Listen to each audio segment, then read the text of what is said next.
Hello friends, आप देख रहे हैं YouTube channel chemistry with car. आज के लेक्चर में हम देखेंगे SNAR मैकेनिज्म। हमने बताया था न्यूक्लियोफिलिक सब्स्टिट्यूशन का दो मैकेनिज्म होता है, एक SNAR और एक बेंजाइन। अगर बेंजीन रिंग पे कोई स्ट्रॉन्ग इलेक्ट्रॉन विड्रॉइंग ग्रुप लगा होता है लिविंग ग्रुप के ऑर्थो या पैरा पोजिशन पे, देन SNAR मैकेनिज्म होता है। या तो ऑर्थो पे या पैरा पे रहे इलेक्ट्रॉन विड्रॉइंग ग्रुप, या ऑर्थो पैरा दोनों पे रहे, SNAR मैकेनिज्म होता है। और अगर कोई भी इलेक्ट्रॉन विड्रॉइंग ग्रुप ना लगा हो, केवल लिविंग ग्रुप हो, या लिविंग ग्रुप के साथ कोई इलेक्ट्रॉन डोनेटिंग ग्रुप लगा हो, ऐसे केस में बेंजाइन मैकेनिज्म होता है। और बेंजाइन मैकेनिज्म जब होता है तो high temperature high pressure required होता है, जबकि SNAR रूम टेम्परेचर पे भी हो जाता है। ठीक है, तो इनफैक्ट जो बेंजाइन मैकेनिज्म होता है वो लैब में नहीं कराया जा सकता, वो इंडस्ट्रियल मेथड हो सकता है, जबकि SNAR लैब मेथड होता है। देखते हैं SNAR को डिटेल में, बेंजाइन तो अगले लेक्चर में आएगा। एक्चुअली चाहे SNAR हो या बेंजाइन मैकेनिज्म हो, ये दोनों का दोनों तरीका है न्यूक्लियोफिलिक सब्स्टिट्यूशन का। ठीक है, जैसा कि हमने लिख के रखा है, एक बेंजीन रिंग है, इस पे एक लिविंग ग्रुप है। ये लिविंग ग्रुप जनरली हैलोजन होता है। यहां जो लिविंग ग्रुप है generally fluorine, chlorine, bromine, iodine etcetera. इसके अलावा भी और लिविंग ग्रुप हो सकता है, लेकिन जनरली हैलोजन होता है। तुम्हारे सिलेबस में जनरली हैलोजन की बात किया जाएगा। अब जरा ध्यान देना, लिविंग ग्रुप है, लिविंग ग्रुप की जगह पे ये कोई है, नाइट्रो ग्रुप लगा हुआ है। कहां पे नाइट्रो ग्रुप लगा हुआ है? पैरा पोजीशन पे, लिविंग ग्रुप के पैरा पोजीशन पे। हमने क्या बोला था, या तो पैरा पे रहे, या तो ऑर्थो पे रहे, या ऑर्थो पैरा दोनों पे रहे, मेटा पे नहीं रहना चाहिए। क्यों नहीं रहना चाहिए वो भी हम बताएंगे। न्यूक्लियोफाइल अटैक किया लिविंग ग्रुप के इप्सो पोजीशन पे। इस पोजीशन को इप्सो बोलते हैं, इसके रिस्पेक्ट में इस पोजीशन को इप्सो पोजीशन बोलते हैं, इस दोनों को ऑर्थो बोलते हैं, इस दोनों को मेटा बोलते हैं और इसको पैरा बोलते हैं। इप्सो पोजीशन पे अटैक किया। अब तुम बोलोगे इप्सो पे क्यों, बाकी पोजीशन पे क्यों नहीं अटैक किया? हर जगह पे अटैक किया, लेकिन प्रोडक्ट बनेगा इप्सो पे अटैक करेगा तभी, बाकी जगह पे अटैक करेगा तो जो रिएक्टेंट था वही रह जाएगा। कैसे, वो देखो। न्यूक्लियोफाइल अटैक किया, यहां पे न्यूक्लियोफाइल लोन पेयर के साथ है, यहां पे जब अटैक किया तो ये पाई बॉन्ड इधर शिफ्ट हुआ, नेगेटिव चार्ज, यहां पे न्यूक्लियोफाइल जुड़ गया, लिविंग ग्रुप जुड़ गया। ये हुआ स्टेप 1। ये जो नेगेटिव चार्ज है रेजोनेंस करेगा, यहां से लेके यहां तक रेजोनेंस करेगा। ये नीचे आया, यहां पे नेगेटिव चार्ज आया, यहां पे नेगेटिव चार्ज आया। अब ये जो नेगेटिव चार्ज है ये दोनों तरफ रेजोनेंस कर सकता है, ऊपर भी और नीचे भी। पैरा पोजीशन पे इलेक्ट्रॉन विड्रॉइंग ग्रुप यानी नाइट्रो ग्रुप का रखने का एडवांटेज मिला। ये जो नेगेटिव चार्ज है, जो लोन पेयर है, नाइट्रो ग्रुप के साथ रेजोनेंस करने लगा, जिससे रेजोनेटिंग स्ट्रक्चर का नंबर इसका बढ़ जाएगा। लेकिन अगर यही nitro group electron withdrawing group para पे न रख के मेटा पे रखते तो यहां नेगेटिव चार्ज नहीं आता, ये रेजोनेंस करके यहां नहीं आता, जिसके वजह से नाइट्रो ग्रुप का कोई एडवांटेज इस कंपाउंड को नहीं मिल पाता, जो कि अभी मिल रहा है। नाइट्रो ग्रुप इस लोन पेयर को अट्रैक्ट कर रहा है, इस नाइट्रो ग्रुप इस लोन पेयर को रेजोनेंस में ला रहा है, जिसके वजह से ये नेगेटिव चार्ज ज्यादा डिस्पर्स हो रहा है। बेंजीन रिंग में तो डिस्पर्स हो ही रहा है, उसके साथ साथ नाइट्रो ग्रुप पे भी डिस्पर्स हो रहा है, जिसके वजह से इस कंपाउंड का स्टेबिलिटी क्या होगा, बढ़ेगा, क्योंकि चार्ज ज्यादा डिस्पर्स हो रहा है। ये जो इंटरमीडिएट बना है, इस इंटरमीडिएट को देखो, ये स्टेप 1 और ये फिर ये बना, ये 3 4, ये चारों तो एक ही है। यहां से लेके यहां तक तो रेजोनेटिंग स्ट्रक्चर है। इनफैक्ट स्टेप तो दो ही है, एक स्टेप ये और दूसरा स्टेप ये। ये जो फर्स्ट स्टेप है इसमें बेंजीन रिंग का एरोमेटिक नेचर खत्म हो रहा है, इसलिए यह स्टेप स्लो होगा। और ये जो सेकंड स्टेप है इसमें बेंजीन रिंग का एरोमेटिसिटी गेन हो रहा है, इसलिए फास्ट स्टेप है। यानी जो रेट आरडीएस होगा ये स्लो स्टेप ही होता है आरडीएस, ये स्टेप आरडीएस होगा। मतलब इस रिएक्शन का रेट कितना ज्यादा होगा ये इस बात पर डिपेंड करेगा कि ये स्टेप कितना फास्ट हो रहा है। इस रिएक्शन का रेट कितना ज्यादा होगा ये इस बात पर डिपेंड करेगा कि ये जो इंटरमीडिएट बना है ये चारों तो एक ही है, चारों का हाइब्रिड एग्जिस्ट करेगा। ये जो इंटरमीडिएट बना है ये इंटरमीडिएट कितना ज्यादा स्टेबल है, इस इंटरमीडिएट को बोलते हैं मेसेनहेमर कॉम्प्लेक्स या मेसेनहेमर इंटरमीडिएट। इसका मतलब रेट ऑफ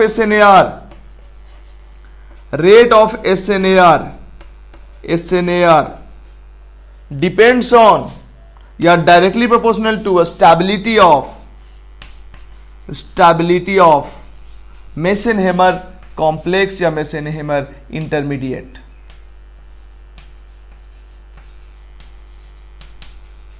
Mesenhemer complex या Mesenhemer intermediate। ठीक है। अब देखो ये जब रेजोनेंस करके नीचे आया, रेजोनेंस करके इधर गया, तो जब यहां पे निगेटिव चार्ज आ गया फिर ये लोन पेयर इधर अटैक करके यहां से लिविंग ग्रुप को बाहर निकाल देगा। अब तुम बोलोगे लिविंग ग्रुप क्यों निकलेगा सर, न्यूक्लियोफाइल ही क्यों नहीं निकलेगा? भाई न्यूक्लियोफाइल आया था, अब अभी ये दोनों में से अगर ये बढ़िया लिविंग ग्रुप रहे तो यही निकल जाएगा, लेकिन बढ़िया ग्रुप जनरली हैलोजन रहता है तो वो होता है, इसलिए हमने बोला कि यहाँ पे जनरली हैलोजन रहता है। ये लिविंग ग्रुप, ये लोन पेयर इधर अटैक किया, लिविंग ग्रुप निकल गया। अगर ये अटैक करे और लिविंग ग्रुप ना निकल के न्यूक्लियोफाइल ही निकल जाए तब तो जो रिएक्टेंट था वही रिएक्टेंट रह जाएगा।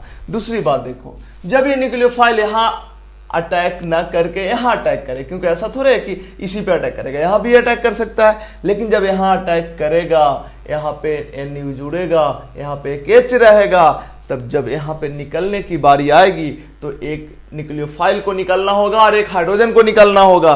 तो हाइड्रोजन H- बहुत ही बेकार लिविंग ग्रुप होता है, जिसके वजह से H- ना निकल के न्यूक्लियोफाइल खुद निकल जाएगा, तो कोई प्रोडक्ट नहीं बन पाएगा। इसलिए प्रोडक्ट तभी बनेगा जब न्यूक्लियोफाइल यहां अटैक करेगा, बाकी किसी जगह पे अटैक करेगा तो प्रोडक्ट नहीं बनेगा। क्योंकि यहां अटैक करेगा तो जब सेकंड स्टेप में जब हाइड्राइड को निकलना होगा तो उस समय हाइड्राइड ना निकल के न्यूक्लियोफाइल निकल जाएगा, क्योंकि हाइड्राइड बहुत ही बेकार लिविंग ग्रुप होता है। जब यहां अटैक कराओगे तो न्यूक्लियोफाइल को निकलना होगा सेकंड स्टेप में, या NO2+ को निकलना होगा, तो NO2+ भी बहुत ही बेकार लिविंग ग्रुप होता है, जिसके वजह से न्यूक्लियोफाइल यहां अटैक करेगा और सेकंड स्टेप में न्यूक्लियोफाइल ही निकल जाएगा, तो कोई प्रोडक्ट नहीं बनेगा। न्यूक्लियोफाइल हर जगह अटैक करेगा, लेकिन प्रोडक्ट में वही अटैक के कारण प्रोडक्ट बनेगा जिसमें न्यूक्लियोफाइल यहां पे अटैक करेगा, इप्सो पोजीशन पे अटैक करेगा। ठीक है। अगर तुम EAS इलेक्ट्रोफिलिक एरोमेटिक सब्स्टिट्यूशन ढंग से पढ़े हो तो जरा गौर करो, इलेक्ट्रोफिलिक एरोमेटिक सब्स्टिट्यूशन और इसमें मैकेनिज्म में थोड़ा सिमिलरिटी है। इलेक्ट्रोफिलिक एरोमेटिक सब्स्टिट्यूशन में इलेक्ट्रोफाइल का अटैक होता था और यहां पे ये जो इंटरमीडिएट बनता था उसमें निगेटिव चार्ज नहीं, उसमें पॉजिटिव चार्ज आता था। जरा गौर करो, नीचे हम बना के दिखाते हैं तुमको इलेक्ट्रोफिलिक एरोमेटिक सब्स्टिट्यूशन में क्या होता था। इलेक्ट्रोफिलिक एरोमेटिक सब्स्टिट्यूशन में इलेक्ट्रोफाइल अटैक करता था बेंजीन रिंग पे, बेंजीन रिंग पे अटैक किया, इलेक्ट्रोफाइल जुड़ गया, यहाँ पे प्लस चार्ज देखो ये बनता था, और ये फिर रेजोनेंस स्टेबलाइज होता था, जैसा कि ऊपर में मेसेनहेमर इंटरमीडिएट के केस में भी हुआ है। फिर ये रेजोनेंस स्टेबलाइज होता था, फिर रेजोनेंस स्टेबलाइज होता था, और इसके बाद लास्ट स्टेप में होता था डिप्रोटोनेशन।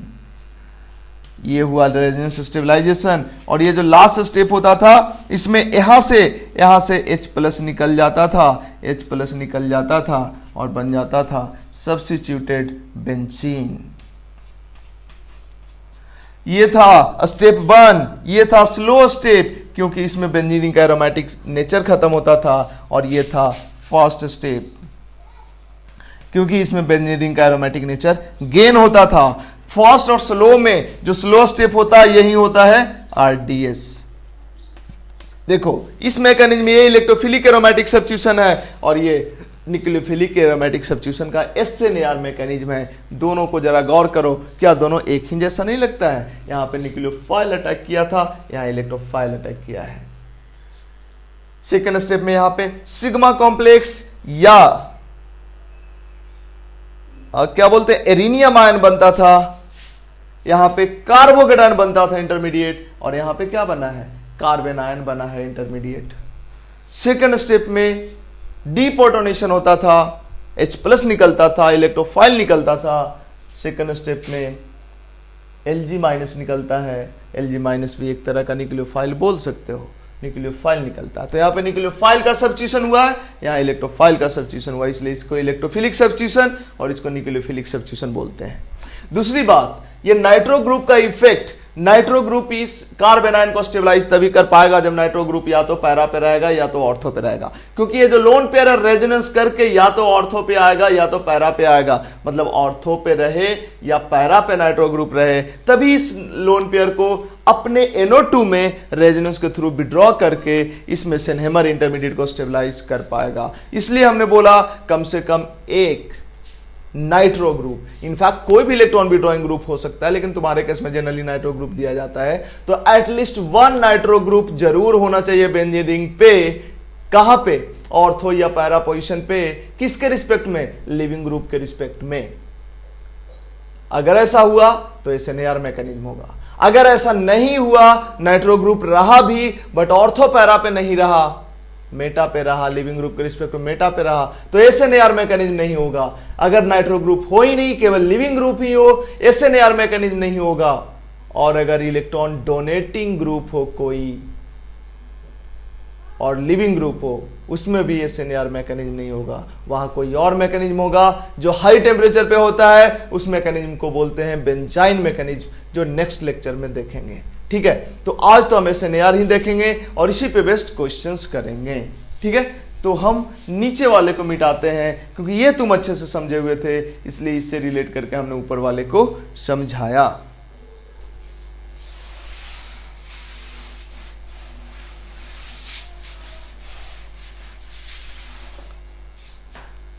कुछ क्वेश्चंस लेते हैं। चलो हम ले लेते हैं कंपाउंड। यहां पे फ्लोरीन बड़ा इंपॉर्टेंट कंपाउंड है, बड़ा इंपॉर्टेंट कॉन्सेप्ट है, ये तुमसे पूछा जाएगा। फ्लोरीन, यहां पे ले लेते हैं क्लोरीन,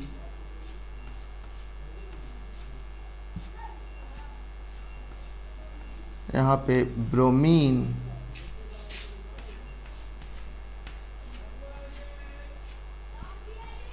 और यहां पे आयोडीन। यहां भी नाइट्रो ग्रुप लगा हुआ है, इसमें भी पैरा पोजीशन पे नाइट्रो ग्रुप लगा हुआ है, यहां भी पैरा पे नाइट्रो ग्रुप लगा हुआ है, और यहां भी पैरा पे नाइट्रो ग्रुप लगा हुआ है। अब तुम्हें बताना है कि जो चार कंपाउंड है, तुम्हें बताना है रेट ऑफ SNAR। SNAR का रेट किसका ज्यादा होगा? मतलब न्यूक्लियोफाइल का अटैक कराएंगे तो किसके साथ रेट ऑफ रिएक्शन ज्यादा होगा? एक चीज बताना जरा, ये दो स्टेप में रिएक्शन हुआ है।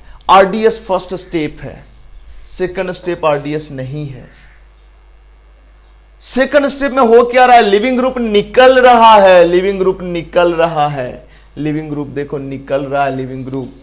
इसका मतलब क्या हुआ कि लिविंग ग्रुप का निकलना RDS का पार्ट नहीं है। लिविंग ग्रुप तेजी से निकले या मुश्किल से निकले, रेट पे कोई इफेक्ट नहीं पड़ेगा, क्योंकि RDS में लिविंग ग्रुप नहीं निकल रहा है। RDS तो ये है, मतलब लिविंग ग्रुप का अच्छा होना या लिविंग ग्रुप के खराब होने पे रेट ऑफ रिएक्शन डिपेंड ही नहीं करेगा। रेट ऑफ रिएक्शन किस बात पे डिपेंड करेगा? बच्चों को जनरली लगता है कि आयोडीन बढ़िया लिविंग ग्रुप है, इसलिए यहां पे SNAR का रेट ज्यादा होगा, न्यूक्लियोफाइल यहाँ पे अटैक करेगा और ये निकलेगा, ये फास्टर रेट से होगा। बट ऐसा नहीं है, ऐसा इसलिए नहीं है क्योंकि आरडीएस में लिविंग ग्रुप निकल ही नहीं रहा है, लिविंग ग्रुप तो फर्स्ट स्टेप में निकल रहा है। तो अगर यहाँ लिविंग ग्रुप की जगह फ्लोरीन रहेगा तो ये स्टेप थोड़ा स्लो होगा, और यहाँ फ्लोरीन रहेगा तो ये स्टेप थोड़ा स्लो होगा, यहाँ आयोडीन होगा तो ये स्टेप थोड़ा फास्ट होगा। लेकिन उससे क्या फर्क पड़ता है, ये स्टेप थोड़ा स्लो हो जाए या थोड़ा फास्ट हो जाए, इससे ज्यादा स्लो तो ये वाला स्टेप है, यानी रेट तो इस पे डिपेंड करने वाला है, और इसमें लिविंग ग्रुप निकल नहीं रहा है। तो लिविंग ग्रुप अच्छा हो या खराब हो, रेट ऑफ रिएक्शन पे कोई फर्क लिविंग ग्रुप के लिविंग एबिलिटी के कारण नहीं होगा। इसका मतलब हम ये नहीं बोलेंगे कि आयोडीन बढ़िया लिविंग ग्रुप है इसलिए इसका SNAR ज्यादा फास्टर रेट से होगा।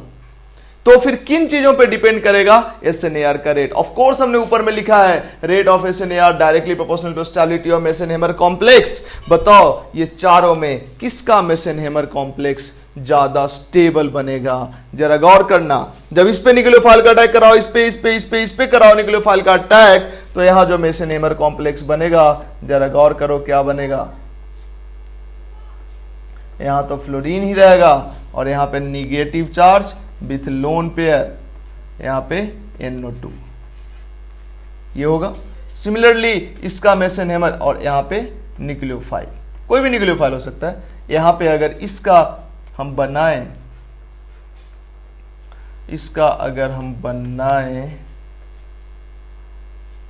क्लोरीन और न्यूक्लियोफाइल, ये बनाए इसके करस्पॉन्डिंग मेसेनहेमर इंटरमीडिएट, इसी तरह से इसके करस्पॉन्डिंग मेसेनहेमर इंटरमीडिएट जब बनाएंगे तो बनेगा कुछ ऐसा। जगह कम होने के कारण थोड़ा दिक्कत हो रहा है भाई, बट क्या करोगे, मैनेज करना पड़ेगा, और क्या करोगे। यहां पे निगेटिव चार्ज NO2 इधर I और इधर न्यूक्लियोफाइल। जरा गौर करना, इस चारों मेसेनहेमर इंटरमीडिएट में सबसे ज्यादा स्टेबल कौन? ये निगेटिव चार्ज है, रेजोनेंस करेगा, रेजोनेंस करेगा, रेजोनेंस करेगा, रेजोनेंस करेगा। ये निगेटिव चार्ज NO2 के साथ भी रेजोनेंस, NO2 के साथ भी रेजोनेंस, NO2 के साथ भी रेजोनेंस, सब कुछ तो सेम लग रहा है। गौर करना, ये यहां भी न्यूक्लियोफाइल, लेकिन यहां पे फ्लोरीन है, यहां पे क्लोरीन, ब्रोमीन एंड आयोडीन है। फ्लोरीन के -I, क्योंकि ये फ्लोरीन रेजोनेंस में तो नहीं कुछ कर रहा है, ये तो sp3 कार्बन से लगा हुआ फ्लोरीन है, ये फ्लोरीन का लोन पे रेजोनेंस में नहीं जाने वाला है। लेकिन फ्लोरीन का -I तो काम करेगा, इसका -I आयोडीन के -I से तो ज्यादा ही तगड़ा होता है। इसका मतलब इस कार्बेनाइन को इसका -I स्टेबलाइज करेगा। मतलब इस चारों में कौन ज्यादा स्टेबल होगा? इसके -I के कारण ये मेसेनहेमर इंटरमीडिएट ज्यादा स्टेबल होगा। ये होगा स्टेबिलिटी ऑफ मेसेनहेमर इंटरमीडिएट का। जिसका इंटरमीडिएट ज्यादा स्टेबल, उसका रेट ऑफ SNAR ज्यादा। समझ आया? इसके बाद बढ़ते हैं नेक्स्ट क्वेश्चंस पे, इसको हम मिटाएंगे और बढ़ेंगे नेक्स्ट क्वेश्चंस पे। ठीक है, फटाफट इसको कॉपी करो, हम इसको मिटाएंगे।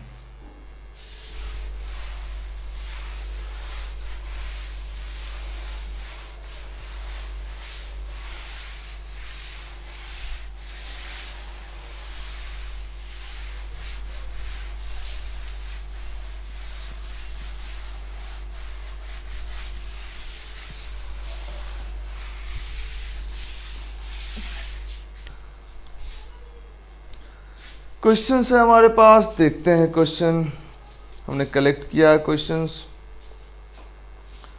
चलो नेक्स्ट क्वेश्चन है हमारे पास,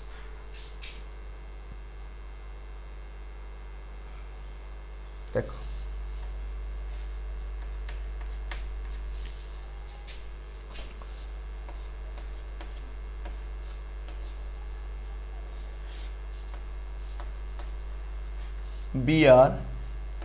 BrNO2,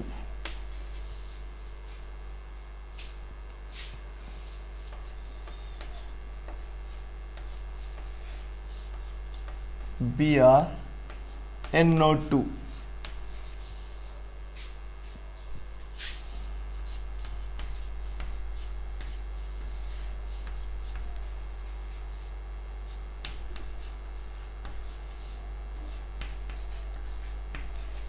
NO2,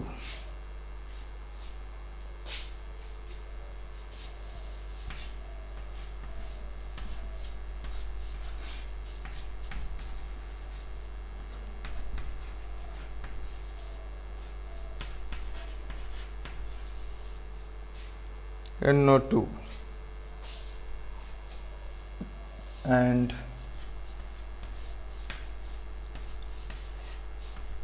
Br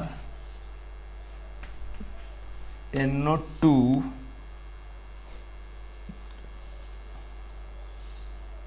कम कर दें, चलो कम कर देते हैं, NO2 NO2।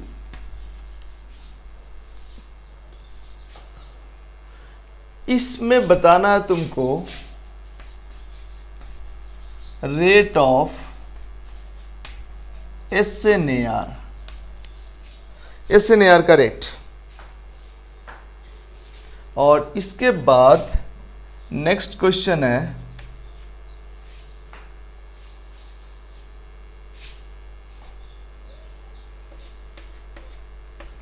As it is same question तुमसे पूछा जा सकता है कॉम्पिटिशन्स में। Br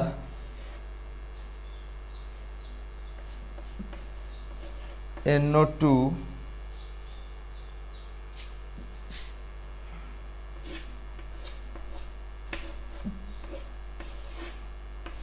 fluorine NO2।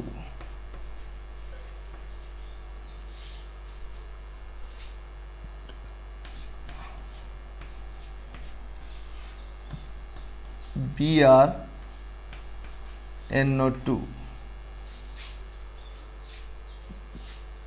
and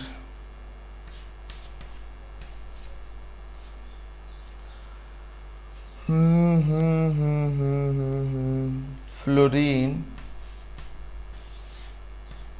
NO2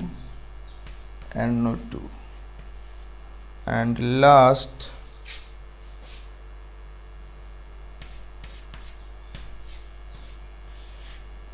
bromine NO2। इसका भी बताना है रेट ऑफ SNAR का रेट का ऑर्डर। देन लास्ट, नहीं पहले ये दोनों कर लेते हैं, ये दोनों पहले कर लेते हैं, फिर बढ़ेंगे आगे क्वेश्चंस की तरफ। जरा मेरे को बताओ, इसमें एक नाइट्रो ग्रुप है, वो भी मेटा पे है।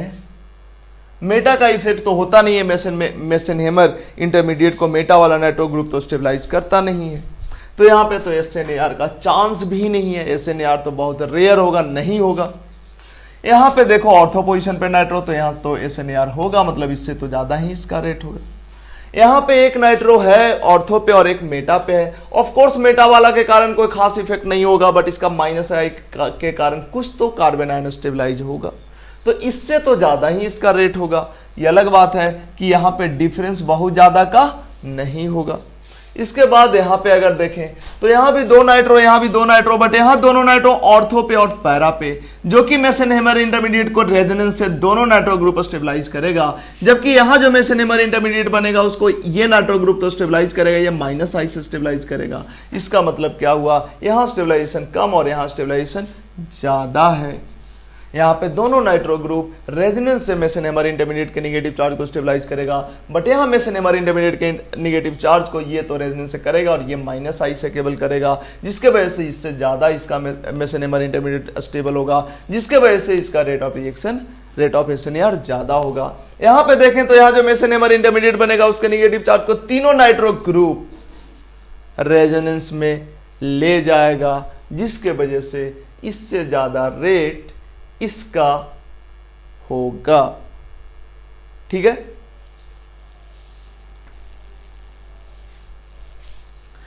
इसी तरह से अगर नीचे वाले क्वेश्चंस में हम बात करें तो यहां भी रेट ऑफ SNAR की बात किया जा रहा है, मतलब मेसेनहेमर इंटरमीडिएट की स्टेबिलिटी की ही बात किया जा रहा है। यहाँ भी यहाँ पे तुमको मेसेनहेमर इंटरमीडिएट बनाना पड़ेगा, तब सोच पाओगे बढ़िया से, अदरवाइज बिना बनाए भी सोचा जा सकता है, लेकिन फिर भी हम चाहते हैं तुम समझो थोड़ा बढ़िया से, मतलब तुमको समझ में आ जाए।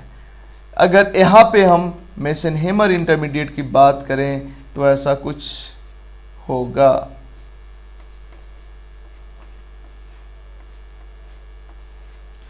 यहाँ पे अगर मेसेनहेमर इंटरमीडिएट की बात करें तो ये कुछ ऐसा होगा।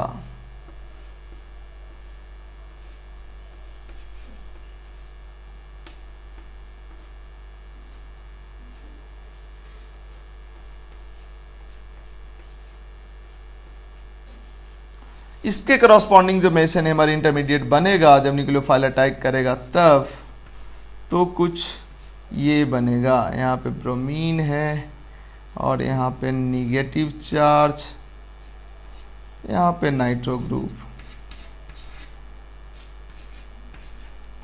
इसके करस्पॉन्डिंग मेसेनहेमर इंटरमीडिएट बनेगा ये,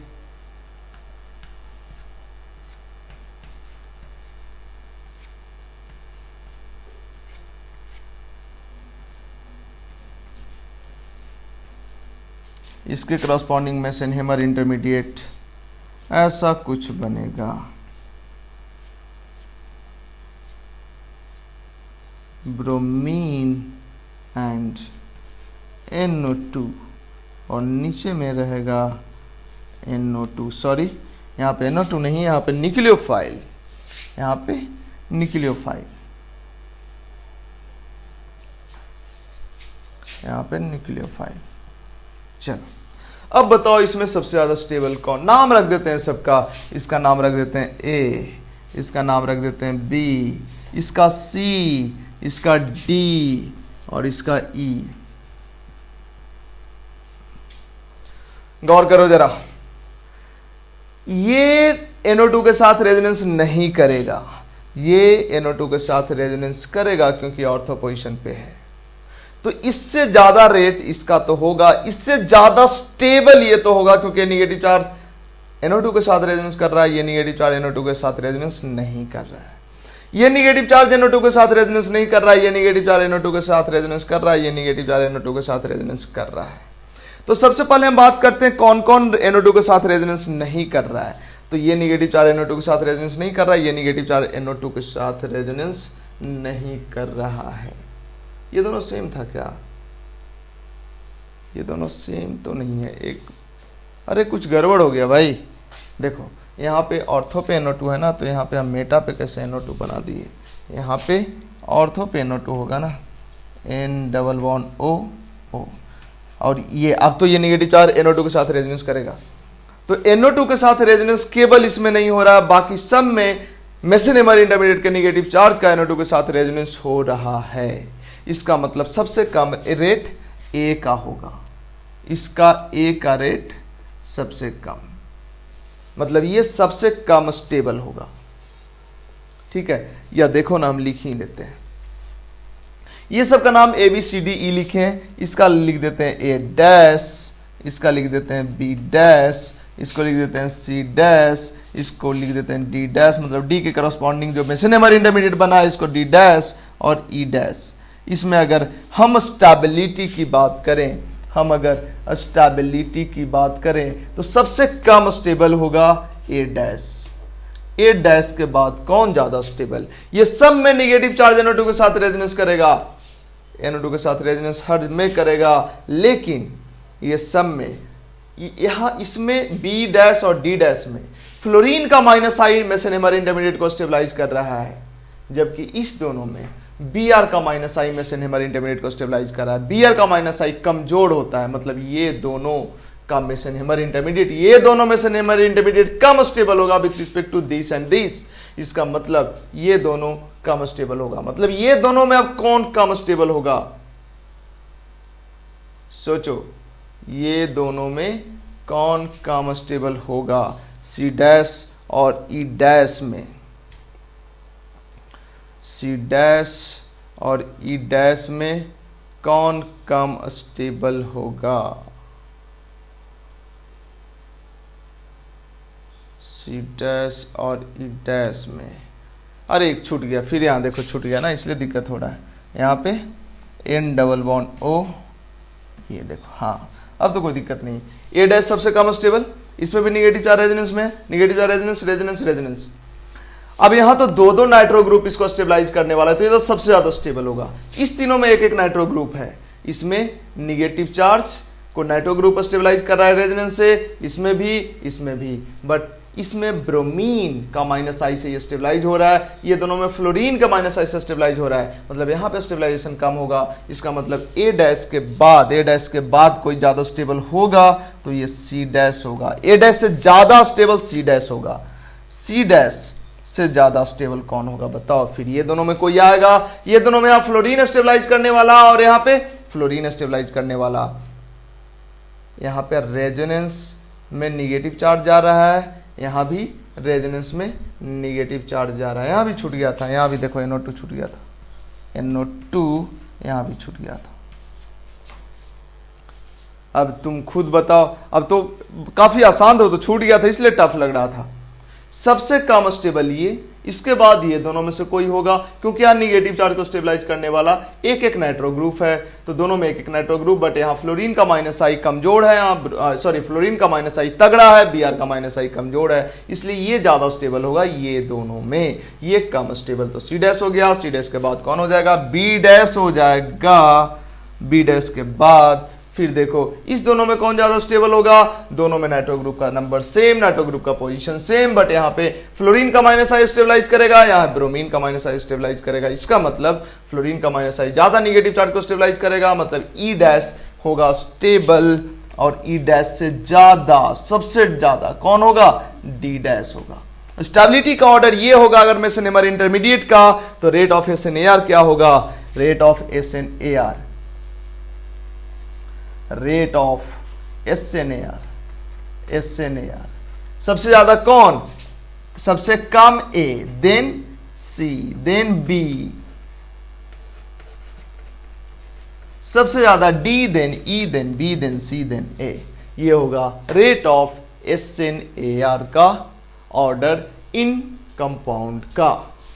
ठीक है, मतलब अगर कोई भी न्यूक्लियोफाइल इन पे अटैक करे तो सबसे ज्यादा रेट डी का होगा, देन ई का, डी का होगा, देन ई का होगा, देन बी का होगा, देन सी का होगा, देन ए का होगा। ठीक है, बढ़ते हैं नेक्स्ट क्वेश्चंस पे।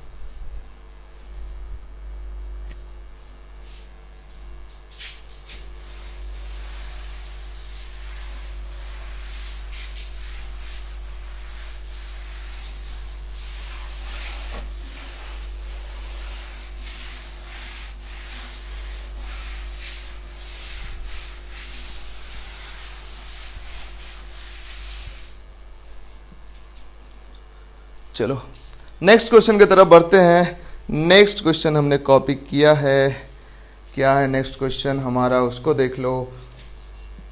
नेक्स्ट क्वेश्चन है हमारा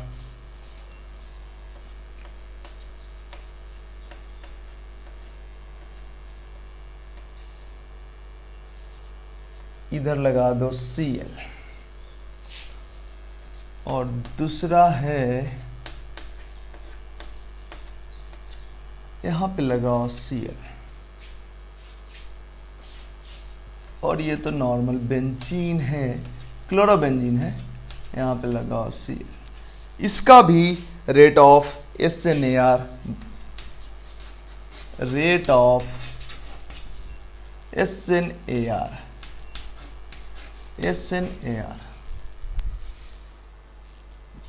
रेट ऑफ SNAR। चलो इसका भी नाम रख दिया गया है ABC। नेक्स्ट क्वेश्चन है, और भी कुछ क्वेश्चंस है क्या? नेक्स्ट क्वेश्चन है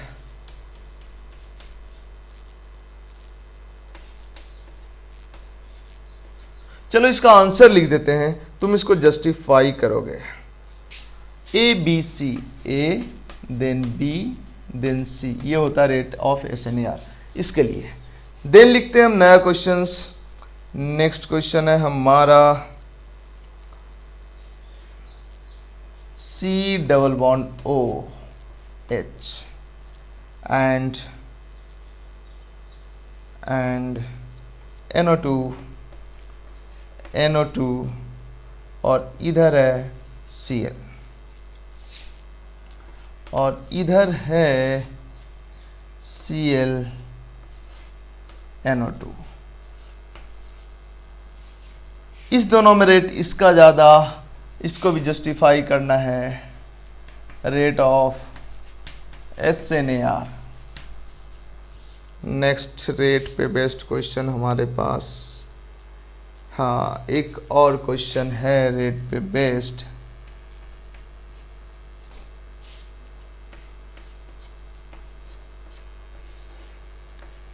ये Br है, नीचे लगा हुआ है नाइट्रो ग्रुप।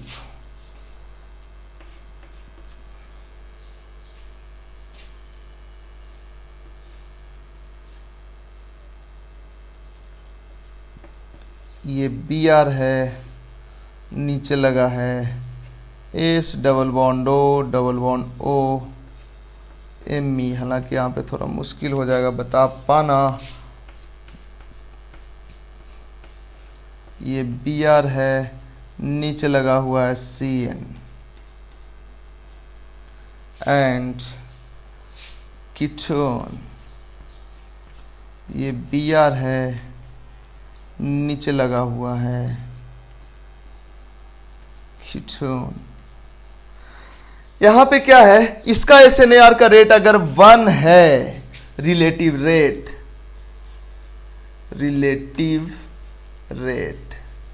अगर इसका रिलेटिव रेट 1 है तो इसका 1/18 होता है, इसका होता है 1/32 एंड इसका होता है 1/80। इसको जस्टिफाई करना है। कहने का मतलब अगर इसका x मानते हो रेट ऑफ SNAR तो इसका होगा x/18, इसका होगा x/32, इसका होता है x/80। ठीक है, तो ये है रेट ऑफ SNAR। मतलब ऐसा क्यों है, एक्सप्लेनेशन देना है। और हम कुछ क्वेश्चंस देखते हैं, अगर है तो ठीक है, लेकिन हमें लगता है रेट पे बेस्ड क्वेश्चंस खत्म हो गया। अब रिएक्शन पे बेस्ड कुछ क्वेश्चन होगा, उसको देखेंगे और उसके बाद बढ़ेंगे बेंजाइन मैकेनिज्म के तरफ। बट बेंजाइन मैकेनिज्म हम पढ़ेंगे नेक्स्ट लेक्चर में, तो पहले हम इसको कर लेते हैं अभी। चलो, इसमें SNAR का रेट सबसे ज्यादा A का होगा।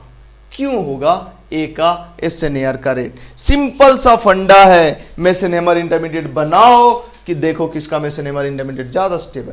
पहला का अगर मेसेनहेमर इंटरमीडिएट बनाए तो क्या बनेगा, ध्यान देना। यहाँ पे Cl और यहाँ पे जो भी न्यूक्लियोफाइल आए, यहाँ पे आ जाएगा निगेटिव चार्ज, यहाँ पे आ जाएगा निगेटिव चार्ज एंड यहाँ डबल बॉन्ड और इधर डबल बॉन्ड। ये हो गया A', मतलब A का मेसेनहेमर इंटरमीडिएट। B का मेसेनहेमर इंटरमीडिएट क्या होगा उसको समझो जरा। B का मेसेनहेमर इंटरमीडिएट ये हो गया Cl और यहाँ पे N और ये हो गया B'। ठीक है, इसी तरह से अगर C' की बात करें तो C का यहाँ पे न्यूक्लियोफाइल होगा, इसमें होगा Cl, इधर न्यूक्लियोफाइल, यहाँ पे निगेटिव चार्ज और ये। ठीक है, अब मेरे को बताओ इस तीनों में सबसे ज्यादा स्टेबल कौन? ये जो निगेटिव चार्ज है ये रेजोनेंस करके नाइट्रोजन पे आता है। हाइयर इलेक्ट्रोनिगेटिव एटम पे निगेटिव चार्ज स्टेबल होगा। ये जो निगेटिव चार्ज है रेजोनेंस तो करेगा बट ये रेजोनेंस करके नाइट्रोजन पे नहीं आएगा। इसका मतलब इससे ज्यादा स्टेबल ये हुआ और ये भी रेजोनेंस करेगा बट रेजोनेंस करके नाइट्रोजन इसमें तो है ही नहीं, तो इसमें तो नाइट्रोजन पे नहीं आएगा। इस पे निगेटिव चार्ज नाइट्रोजन पे आएगा, इसमें निगेटिव चार्ज नाइट्रोजन पे तो नहीं आएगा, नाइट्रोजन के बगल में आएगा, इसको नाइट्रोजन का माइनस आई स्टेबलाइज करेगा। यहाँ पे तो कोई नाइट्रोजन है ही नहीं, तो ना ही नाइट्रोजन पे निगेटिव चार्ज आएगा, ना ही नाइट्रोजन का माइनस आई निगेटिव चार्ज को स्टेबलाइज करेगा। मतलब इस तीनों में स्टेबिलिटी सबसे ज्यादा, स्टेबिलिटी ऑफ मेसेनहेमर इंटरमीडिएट ये सबसे ज्यादा स्टेबल है। इसका मतलब इसका SNAR ये सबसे ज़्यादा स्टेबल है, मतलब इसका SNAR सबसे ज़्यादा, देन दिस। ठीक है, सिंपल सा फंडा है, मेसेनहेमर इंटरमीडिएट के स्टेबिलिटी से ही डिसाइड करना है। इसका मेसेनहेमर इंटरमीडिएट बनाओगे तो इसका देखो, इसका रुको, इसको हम तुमको दिखा देते हैं। देखो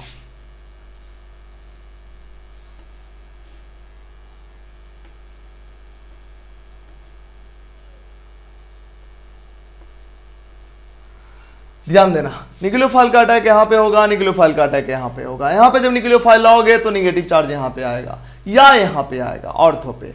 यहाँ जो निगेटिव चार्ज आएगा, इस निगेटिव चार्ज को ये भी स्टेबलाइज करेगा, ये भी रेजोनेंस से स्टेबलाइज करेगा, क्योंकि देखो ना, ये इलेक्ट्रॉन विड्रॉइंग ग्रुप, ये इलेक्ट्रॉन विड्रॉइंग ग्रुप, ये ऑर्थो पे है, लिविंग ग्रुप के ऑर्थो पे, लिविंग ग्रुप के पैरा पे। तो इसका मेसेनहेमर इंटरमीडिएट दोनों से स्टेबलाइज होगा, जबकि इसका मेसेनहेमर इंटरमीडिएट ये तो स्टेबलाइज नहीं ही करेगा, क्योंकि इसके रिस्पेक्ट में ये मेटा पे है। तो इसका मेसेनहेमर ज्यादा स्टेबलाइज, इसका मतलब इसका SNAR का रेट ज्यादा और इसका SNAR का रेट कम। इनफैक्ट इसका SNAR होगा ही नहीं, बहुत कम रेट से होगा, क्योंकि जो भी नाइट्रो ग्रुप है, जो भी इलेक्ट्रॉन विड्रॉइंग ग्रुप है, वो कहां पे है, मेटा पे है। इसके बाद इसकी बात करते हैं, थोड़ा समझा पाना मुश्किल है, लेकिन एक चीज तुम जानते हो, ये हर में Br के मेटा पे, Br के पैरा पे, Br के पैरा पे, Br के पैरा पे, Br के पैरा पे इलेक्ट्रॉन विड्रॉइंग ग्रुप है, सब का सब इलेक्ट्रॉन विड्रॉइंग ग्रुप है। अब सवाल उठता है, इसमें से कौन है जो ज्यादा इफेक्टिवली रेजोनेंस -R शो करेगा? तो ये सब में सबसे तगड़ा -R जो होता है NO2 होता है। इसी वजह से इसका मेसेनहेमर इंटरमीडिएट ज्यादा स्टेबल, इसके बाद देन ये होता है। बट ये याद रखना बड़ा मुश्किल है, हमने इसके बारे में तो कंपैरिजन नहीं किया था पहले, बट इस दोनों के बारे में बताया था कि इसका -R ज्यादा तगड़ा होता है, इसका -R इसके रिस्पेक्ट में कमजोर होता है। हालांकि ये दोनों का -R अच्छा होता है, बट इसके रिस्पेक्ट में इसका -R कमजोर और इसका -R तो इसके रिस्पेक्ट में और कमजोर।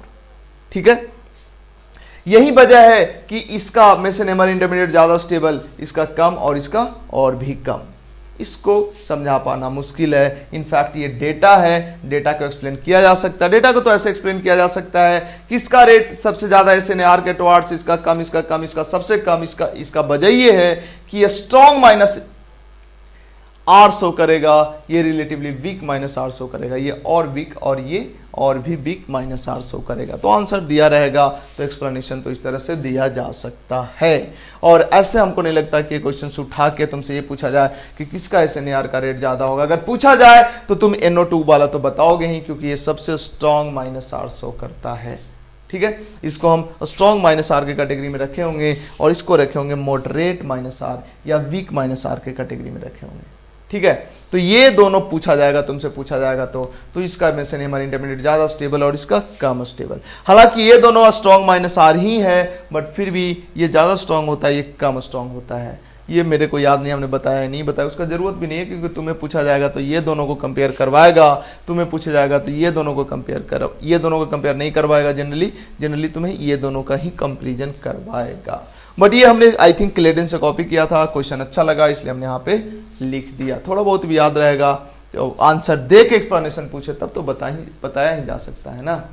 ठीक है, इसके बाद आते हैं अब rate of SNAR based question खत्म हो गया। अब हम बात करते हैं कुछ रिएक्शन बेस्ड क्वेश्चंस पे। चलो फटाफट कॉपी करो, इसको मिटाते हैं।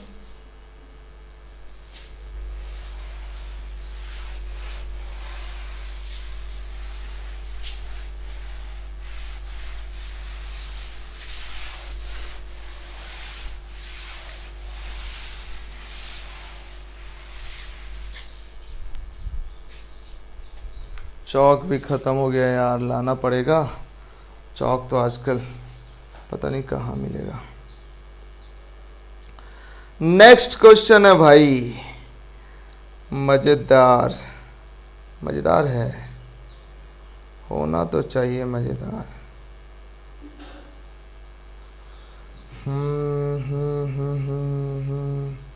चलो, पिछले दिन जो हमने रिएक्शन लिखा था, NCERT वाला रिएक्शन, उसको हमने मैकेनिज्म से नहीं दिखाया था। क्या हमने लिखा था पिछले लेक्चर में, जरा ध्यान देना। पिछले लेक्चर में कुछ ऐसा रिएक्शन लिखा था। यहां पे लिखा था Cl और नीचे लिखा था NO2, है ना, NO2 लिखा था। और इसका रिएक्शन पहला किसके साथ करा रहा था? NaOH के साथ, नहीं, और टेम्परेचर था, कुछ टेम्परेचर एंड प्रेशर था। और दूसरा जो रिएक्शन था इसके बाद H3O प्लस के साथ था, नहीं यही था ना। अब जरा देखो, ये एक्वस लिया जाता है, टेम्परेचर ज्यादा लिया जाता है बट एक्वस लिया जाता है।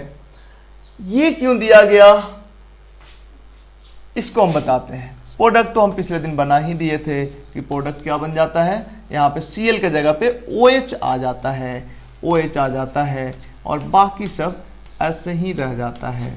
मतलब Cl माइनस निकल के OH माइनस आया, इसलिए बोल रहे हैं न्यूक्लियोफिलिक सब्स्टिट्यूशन। बट ये H3O प्लस क्यों दिया गया, जरा गौर करना, मैकेनिज्म देखो इसका। OH माइनस अटैक किया, यहां पे क्या बनेगा? Cl OH, मेसेनहेमर इंटरमीडिएट बन गया। चलो डायरेक्ट हम मेसन नहीं, एक स्टेप और लिख देते हैं, पूरा डिटेल मैकेनिज्म लिख देते हैं। रुको, यहां पे Cl है, इधर double bond double bond double bond और इधर NO2 है। अगर यहाँ पे OH माइनस अटैक किया, ये पाई बॉन्ड इधर शिफ्ट किया, देखो क्या बन जाएगा, Cl और ये OH, यहाँ पे निगेटिव चार्ज NO2। अब ये मेसेनहेमर इंटरमीडिएट का निगेटिव चार्ज रेजोनेंस करके नाइट्रो पे आएगा, रेजोनेंस करके इधर जाएगा, रेजोनेंस होगा। रेजोनेंस होने के बाद फाइनली क्या होगा, सेकंड स्टेप में ये निगेटिव चार्ज यहां पहुंचेगा, या तुम चाहो तो यहीं से दिखा सकते हो, ये इधर अटैक किया और ये Cl माइनस बाहर निकल गया। देखो क्या बन गया,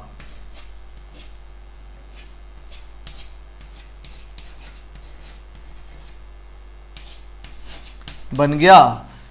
ये था फर्स्ट स्टेप, स्टेप 1 जो कि स्लो होता है। ये था सेकंड स्टेप, स्टेप 2 जो कि फास्ट होता है। ठीक है, और ये मेसेनहेमर इंटरमीडिएट क्या करेगा, रेजोनेंस स्टेबलाइज होगा। अब तुम बताओ, मीडियम बेसिक है, NaOH है, बेसिक मीडियम में फिनॉल बना है, तो क्या इसका ये हाइड्रोजन एसिडिक नहीं है? तो ये एसिडिक है, बेस के प्रेजेंस में ये तो निकल जाएगा। तो बेसिक मीडियम होने के कारण ये जो OH माइनस है यहां से H2O बना के बाहर निकाल लेता है और इस वजह से बनता है phenoxide ion O minus NO2। तो जो फाइनल प्रोडक्ट मिलता है इस फर्स्ट स्टेप का, ये मिलता है। अब चूंकि हमें यहाँ पे H प्लस लाना है, इसलिए हम लास्ट में फिर क्या कर देते हैं, H3O प्लस के साथ, मतलब कोई स्ट्रॉन्ग एसिड के डाइल्यूट सॉल्यूशन के साथ रिएक्शन करा देते हैं। तो जब कोई स्ट्रॉन्ग एसिड, इतना स्ट्रॉन्ग जो फिनॉल से ज्यादा एसिडिक हो, नाइट्रोफिनॉल से ज्यादा एसिडिक हो, वो इसको H प्लस दे देगा और बन जाएगा OH NO2। तो पिछले लेक्चर में जो बार बार H3O प्लस लिख रहा था, उसका वजह यही था कि यहाँ पे फिनॉल फिनॉक्साइड में कन्वर्ट हो जाता है बेसिक मीडियम में, तो इसको H प्लस देने के लिए H3O प्लस दिया जाता है। एक चीज हम बताना भूल गए कि SNAR को क्या बोला जाता है, एडिशन इलिमिनेशन भी बोला जाता है, और बेंजाइन को इलिमिनेशन एडिशन भी बोला जाता है।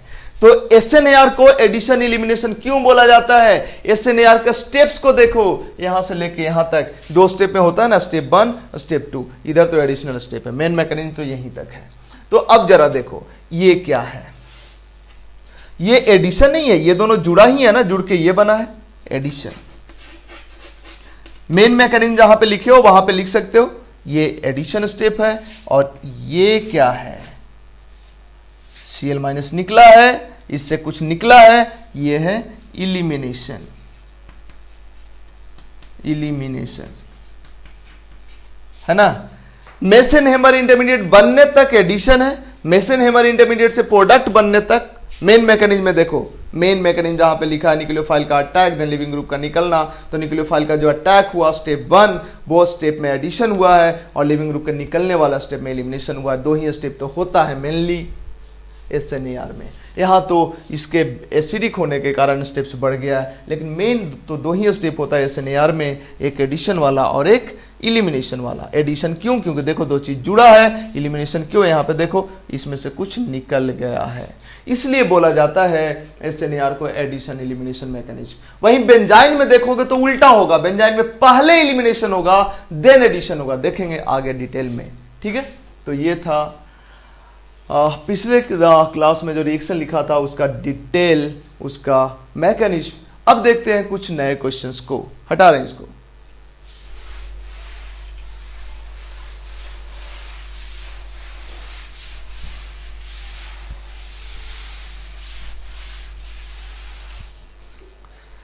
चलो बस कुछ देर SNAR खत्म ही हो जाएगा, उसके बाद बेंजाइन पढ़ेंगे अगले दिन। फटाफट कुछ क्वेश्चन लिखते हैं, इसका आंसर करोगे तुम। क्वेश्चन है हमारा, बहुत ही मजेदार क्वेश्चन है ये, इनफैक्ट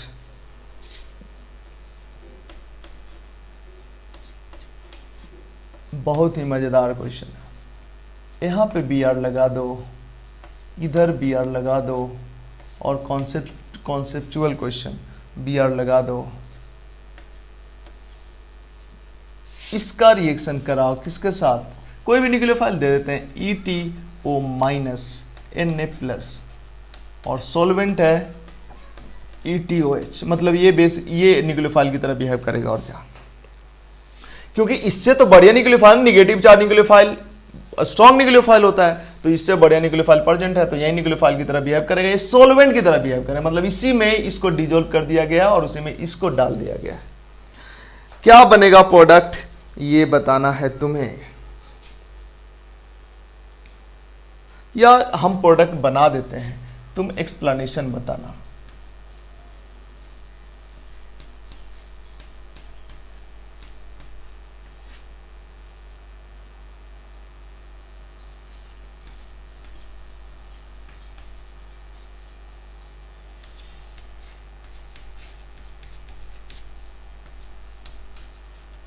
ये प्रोडक्ट बनेगा, तुमको DM draw mechanism,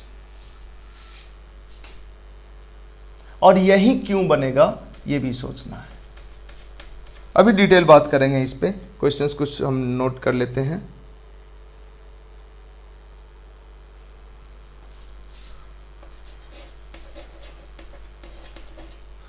Which is the best method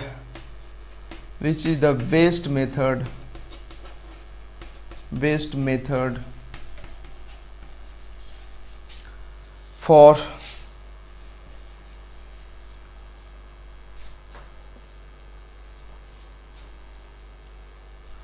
synthesis of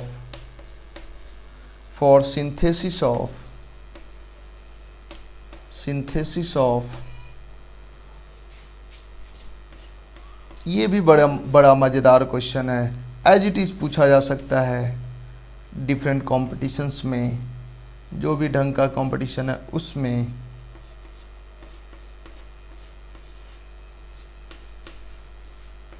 ये क्वेश्चन है, ऑप्शन हम तुमको देते हैं।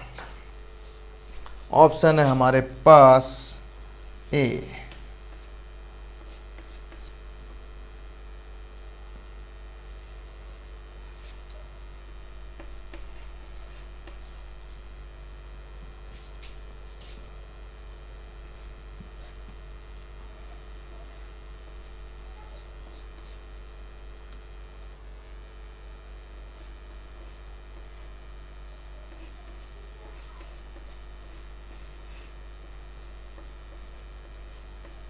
दिस, और इसका HNO3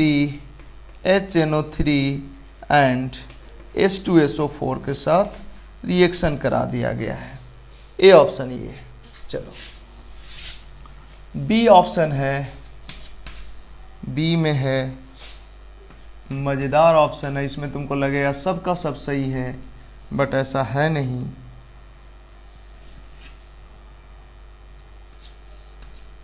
O minus Na plus plus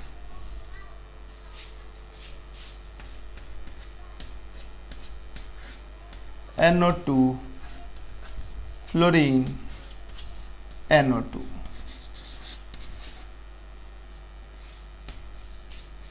सी है, 3 ऑप्शन है। सी है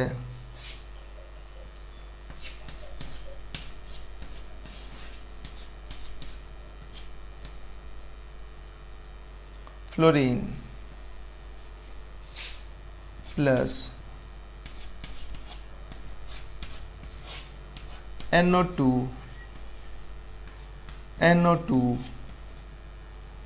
O minus Na plus.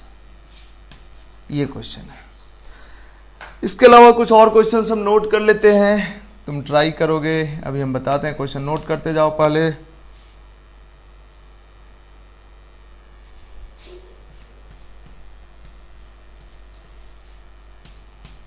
Fluorine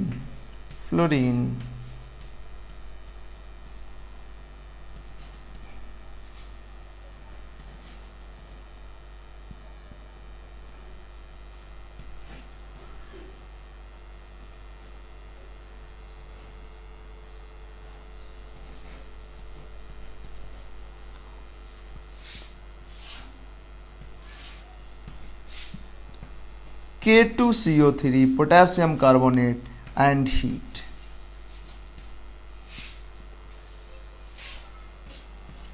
product हम बना देते हैं, तुम सोचोगे ये कैसे बनेगा।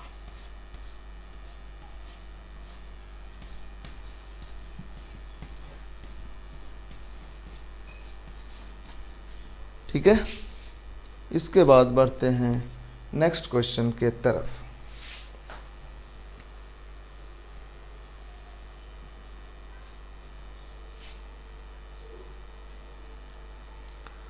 तो पहले इतना कर लेते हैं, इसके बाद बढ़ते हैं नेक्स्ट क्वेश्चन के तरफ, या एक क्वेश्चन और कर ही लेते हैं। एक क्वेश्चन और कर लेते हैं, एक क्वेश्चन बस। क्वेश्चन क्या है? फिनॉल है, फिनॉल। इसका रिएक्शन करा दिए। सबसे पहले strong base sodium hydride and then एक कंपाउंड है NO2 है इधर और NO2 है इधर, और यहां पे है OTS।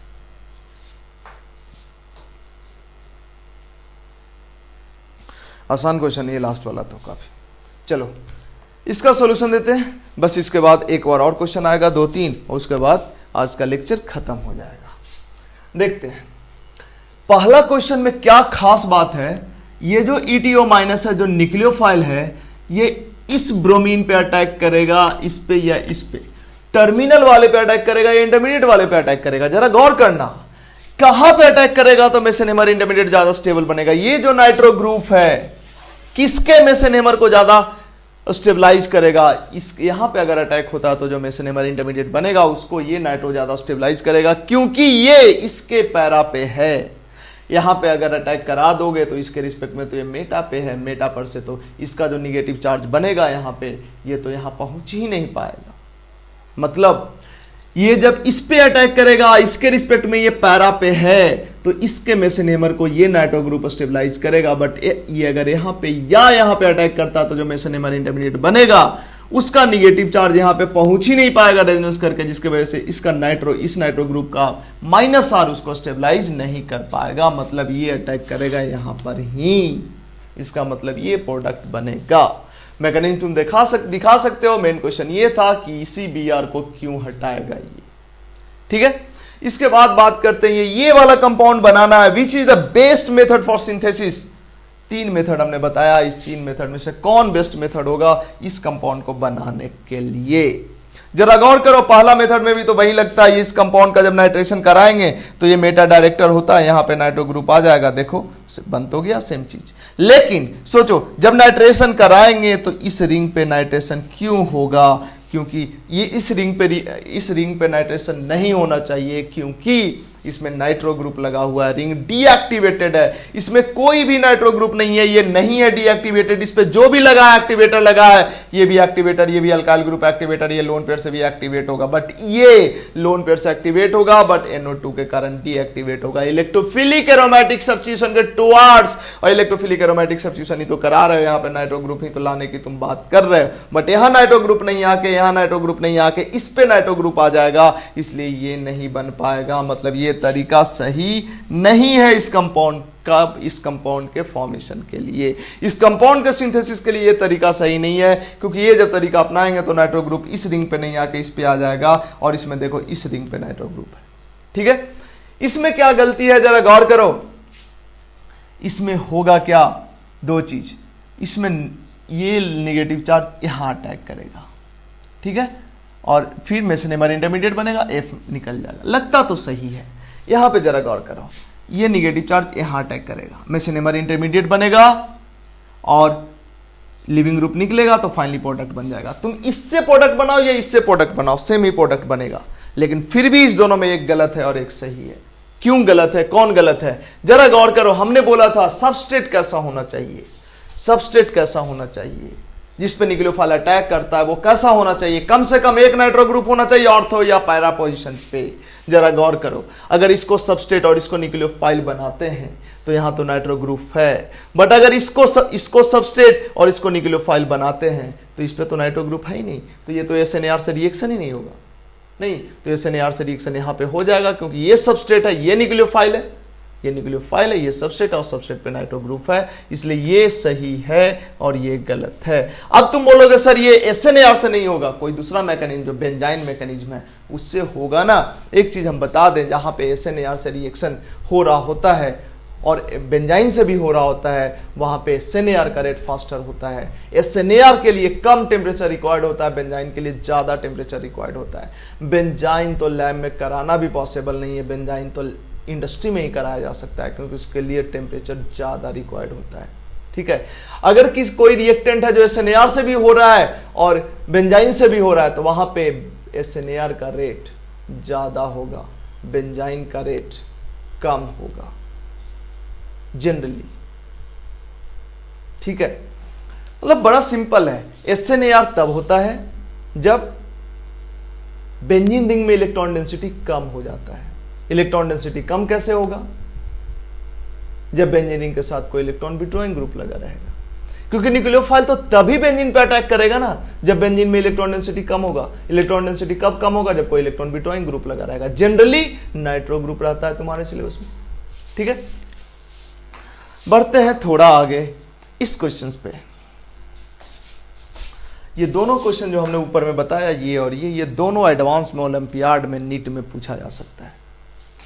इसकी बात करें अगर, देखो ये पोटेशियम कार्बोनेट है, हीट कर दिया गया है और ये बन गया है, क्या हुआ होगा, ड्रॉ मैकेनिज्म।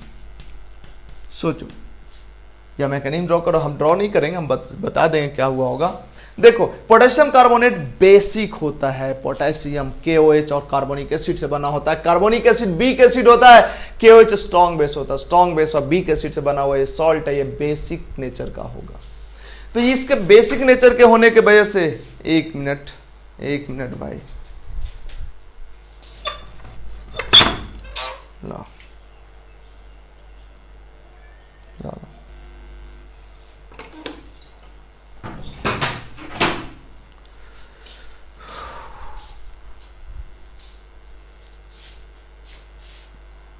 एक्चुअली मम्मी ना चाय लेके आ गई, 1 मिनट।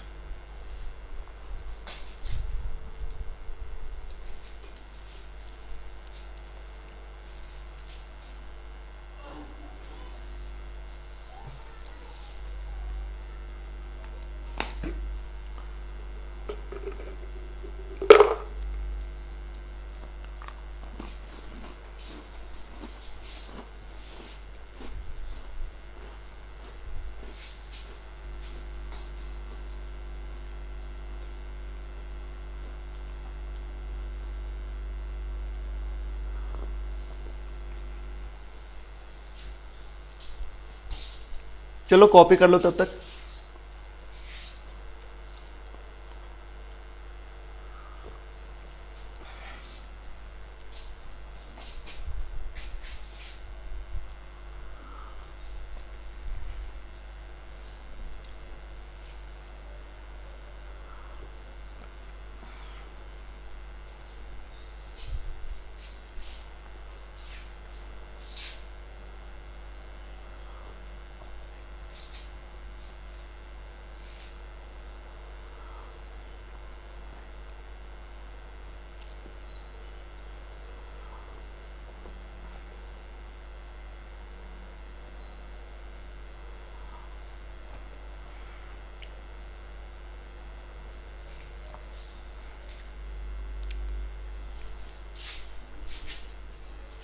हाँ, तो जो पोटेशियम कार्बोनेट है बेसिक नेचर का होता है, ये बेस की तरह बिहेव करेगा। जब इसके साथ इसको हीट करोगे तो जो कार्बोनेट आयन है वो यहां से H प्लस निकाल लेगा। H प्लस निकाल लिया तो यहां पे निगेटिव चार्ज आ गया। अब ये निगेटिव चार्ज यहां पे अटैक करेगा, मेसेनेमर इंटरमीडिएट बनेगा, F माइनस निकल जाएगा। अब तुम बोलोगे कि यहां पे तो सर एक भी नाइट्रो ग्रुप नहीं है, भाई नाइट्रो नहीं है बट इतना सारा फ्लोरीन है, तो क्या ये रिंग को इलेक्ट्रॉन डिफिशिएंट नहीं बना देगा, -I से इलेक्ट्रॉन भी ड्रॉ करके, जिसके वजह से ये इसका निगेटिव चार्ज यहां अटैक कर सकता है। और किया, मेसेनेमर बना, देन F माइनस निकल गया, ये बन गया। अब तुम बोलोगे ये यहां क्यों नहीं अटैक करेगा सर? यहां इसलिए नहीं अटैक करेगा क्योंकि यहां अगर अटैक करेगा तो 6 मेंबर रिंग बनेगा, जो कि काफी स्टेबल रिंग होता है, इसलिए ये यहां पे अटैक करेगा। हो गया। ये देखो, ये बेस है H माइनस, बड़ा ही स्ट्रॉन्ग बेस है, ये क्या करेगा, यहां से H प्लस निकालेगा, निगेटिव चार्ज हो गया, ये निगेटिव चार्ज यहां पे अटैक करेगा, OTS निकल जाएगा। इनफैक्ट OTS क्या है, अभी समझो OTS Br है बस, हालांकि Br नहीं होता OTS एक बढ़िया लिविंग ग्रुप होता है, जो आगे अल्काइल हैलाइड पढ़ाएंगे तो हम बताएंगे उसमें, ये बहुत बढ़िया लिविंग ग्रुप होता है। तो चूंकि इसके ऑर्थो पोजीशन पे नाइट्रो ग्रुप लगा हुआ ही है, ये H माइनस यहां से H प्लस निकाल ही लिया, ये न्यूक्लियोफाइल बन गया, न्यूक्लियोफाइल यहां पे अटैक करेगा मेसेनेमर इंटरमीडिएट, और रेजोनेंस होने के बाद में ये लिविंग ग्रुप निकल जाएगा। फाइनली क्या बन जाएगा, फाइनली बन जाएगा NO2 एंड O। ठीक है, चलते हैं नेक्स्ट क्वेश्चंस की तरफ, इसको फटाफट कॉपी करो, हम हटाते हैं इसको।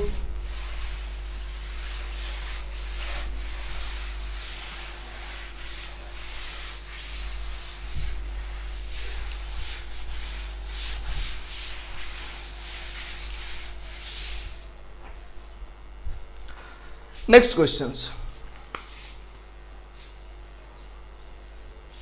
देखो, क्वेश्चन है हमारा ये, फ्लोरीन है यहाँ पे NO2 है और इधर भी NO2 है, इसका रिएक्शन करा दिए ETO minus Na plus, of course nucleophile है ये, इसका रिएक्शन करा दिए NH3, 2 मोल NH3 के साथ, इसका 1 मोल है तो इसका रिएक्शन करा दिए एनिलीन के साथ, एनिलीन के साथ इसी का रिएक्शन करा दिए ETS माइनस Na प्लस के साथ, एंड इसी का रिएक्शन करा दिए हाइड्राजीन के साथ, हाइड्राजीन बोलते हैं NH2 को हाइड्राजीन बोलते हैं। यहां जो प्रोडक्ट बनता है इसका हम नाम लिख देते हैं क्योंकि इंपॉर्टेंट आगे के ऑर्गेनिक केमिस्ट्री के लिए, 2,4 डाइनाइट्रो फिनाइल हाइड्राजीन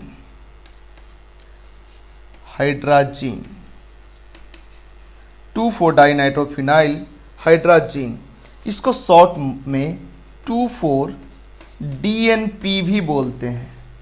आगे चल के एक टेस्ट पढ़ोगे 2,4 DNP टेस्ट, आगे चल के पढ़ोगे, अभी उस 2,4 DNP टेस्ट में यही वाला कंपाउंड यूज होता है। एक क्वेश्चन ये, नेक्स्ट क्वेश्चन है हमारा, ये तो थोड़ा ज़्यादा हाई फंडा हो जाता है बट बनाया जा सकता है, ऐसा कुछ बात नहीं है। ये हो गया तुम्हारा डबल बॉन्ड O और इधर मिथाइल, इसका रिएक्शन कराओ R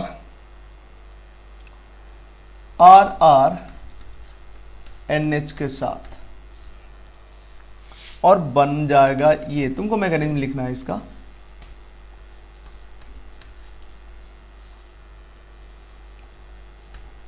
NRR, इसका मैकेनिज्म, ड्रॉ मैकेनिज्म। देन और भी क्वेश्चंस है, हाँ एक क्वेश्चन और है, एक दो बस बचा है और इसको भी कर ही लो। नेक्स्ट क्वेश्चन है, क्वेश्चन हमारा ये है,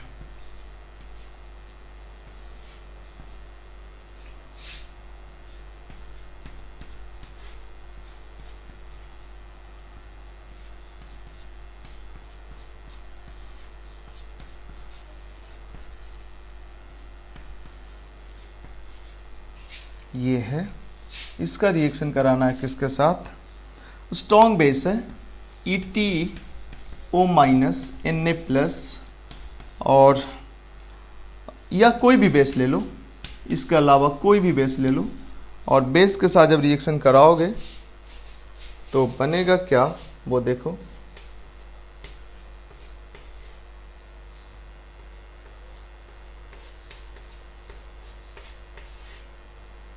बेस के साथ जब रिएक्शन कराओगे, इधर NO2, इधर NO2 एंड इधर SO3 माइनस, SO3 के SO2 माइनस, इसका भी तुमको मैकेनिज्म ड्रॉ करना है। एंड लास्ट रिएक्शन जो है वो देखो क्या है, आज का लेक्चर का लास्ट रिएक्शन,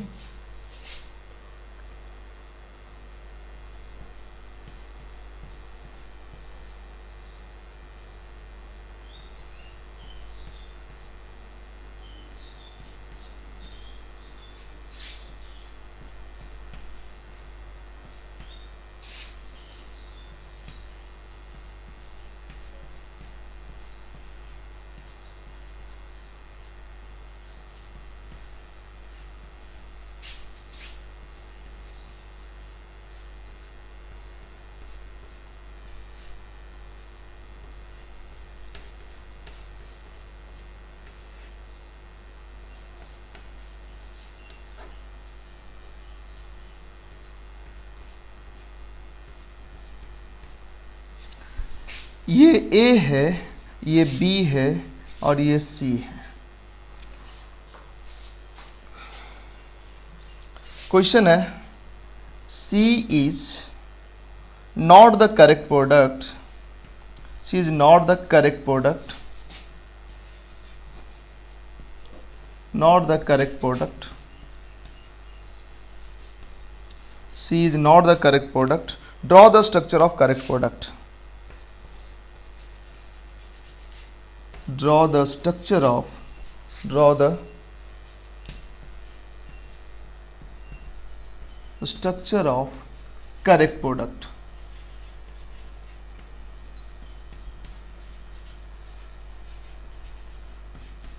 जो प्रोडक्ट बनाया गया वो करेक्ट प्रोडक्ट नहीं है, तुम्हें करेक्ट प्रोडक्ट बनाना है। और इस तरह से खत्म हुआ SNAR।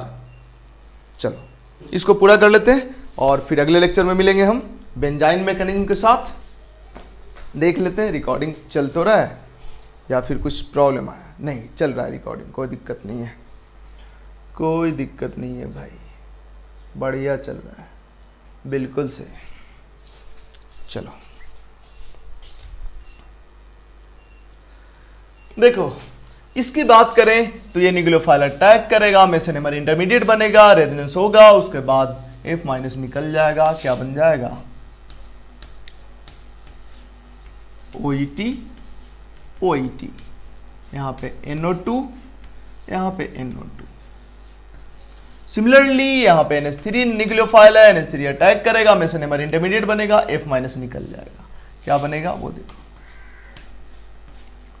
यहाँ पे NO2, यहाँ पे NO2 और इधर पे NH3 प्लस ये बनेगा। लेकिन ये जो NH3 प्लस है यहाँ पे एक H प्लस एक्स्ट्रा है, उस H प्लस को इसका दूसरा मोल जो होगा, इसका एक ही मोल अटैक करेगा तो ये बन जाएगा ना, इसका दूसरा मोल जो NH3 का होगा वो भी तो बेस है, वो क्या करेगा यहाँ से H प्लस निकाल लेगा, और यहाँ से जब H प्लस निकाल लेगा, जो NH3 का दूसरा मोल है, ये NH3 का दूसरा मोल यहाँ से H प्लस निकाल लेगा और क्या बन जाएगा वो देखो, NO2 NO2 और इधर NH2 प्लस NH4 प्लस। ठीक है, और ऐसा क्यों करेगा, NH3 का दूसरा मोल यहां से H प्लस क्यों निकाल लेगा, क्योंकि ये जो एनिलीन है इससे ज्यादा बेसिक होता है NH3, क्योंकि एनिलीन का लोन पेयर तो रेजोनेंस में है, तो इससे ज्यादा बेसिक होता है NH3। तो यहाँ जो H प्लस है वो H प्लस एनिलीन के लोन पेयर पे नहीं रहना चाहेगा, NH3 के लोन पेयर पे रहना चाहेगा। इस वजह से NH3 का जो एक्स्ट्रा मोल है वो यहाँ से H प्लस निकाल के अमोनियम आयन बना लेगा। ठीक है, इसी तरह से यहाँ की बात करें तो इसका लोन पेयर भी यहाँ पे अटैक करेगा, सिग्मा कॉम्प्लेक्स ये मेसेनेमर इंटरमीडिएट बनाएगा, देन F- निकल जाएगा। प्रोडक्ट देखो क्या बनेगा,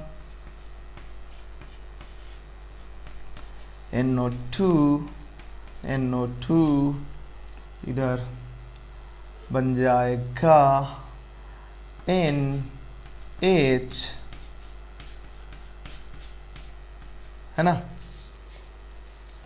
यहां भी तुम कर सकते हो कि यहां पे NH2 प्लस बनता और उसको फिर क्या करता, इसका दूसरा मोल यहां से H प्लस निकाल लेता। तो यहां भी 2 मोल लिख दो तो ज्यादा सही है, 2 मोल लिखोगे तो ये बनेगा, और इसके साथ साथ कौन बनेगा, NH2 प्लस, NH2 प्लस, ये तो NH2 है ना, तो NH3 प्लस। बट हमारा अटेंशन इस पे नहीं होना चाहिए, मेन फोकस इस पे होना चाहिए, मेन फोकस इस पे होना चाहिए। मतलब न्यूक्लियोफाइल अटैक किया, लिविंग ग्रुप निकल गया, ये यहाँ पे जुड़ गया, न्यूक्लियोफाइल अटैक किया, लिविंग ग्रुप निकल गया, यहाँ पे जुड़ गया, एक H को हटना होगा, एक H को हटना होगा, नहीं तो पॉजिटिव चार्ज रह जाएगा ना, पॉजिटिव चार्ज रहेगा तो बताया ही कैसे हटेगा। इसी तरह यहाँ पे बात करें तो ये न्यूक्लियोफाइल अटैक करेगा, मेसेनेमर इंटरमीडिएट, देन F- निकल जाएगा। यहाँ तो सीधा साधा बात है, NO2 और इधर आ जाएगा SET। चलो यहाँ पे हाइड्रोजन है, हाइड्रोजन NH2 का ये जो लोन पेयर यहाँ पे अटैक करेगा, मेसेनेमर इंटरमीडिएट, देन F- निकल जाएगा, और जो प्रोडक्ट बनेगा जरा गौर करना क्या बनेगा भाई,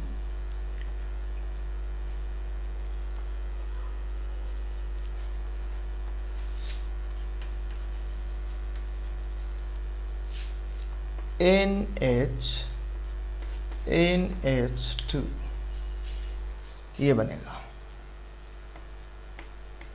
इसी को बोलते हैं 2,4-DNP, 1 2 3 4 2,4 डाई नाइट्रो फिनाइल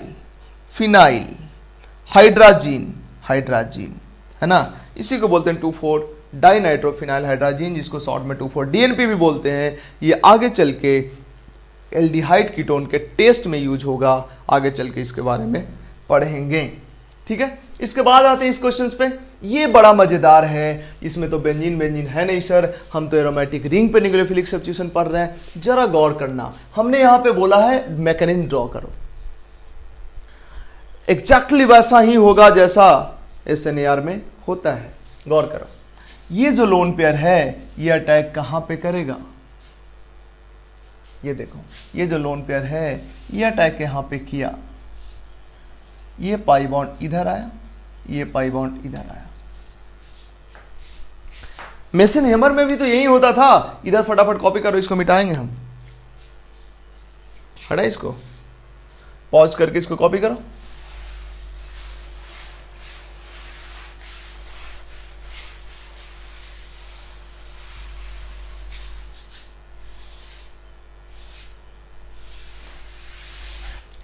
देखो, अभी जब किसी न्यूक्लियोफाइल का बेंजीन पे अटैक कराते थे, किसी भी न्यूक्लियोफाइल का अटैक कराते थे, तो होता क्या था, ये अटैक करता था, ये इधर जाता था, इधर रेजोनेंस कर लिया और उसके बाद फिर कम बैक होता था और एफ को निकाल देता था, या इधर रेजोनेंस करके यहाँ पहुंचता था, फिर अटैक करके एफ को निकाल देता था। तो यहाँ भी तो सेम ही चीज है। देखो कैसे सेम ही चीज है। यहां पे अटैक किया नाइट्रोजन का लोन पेयर, देखो क्या हो गया।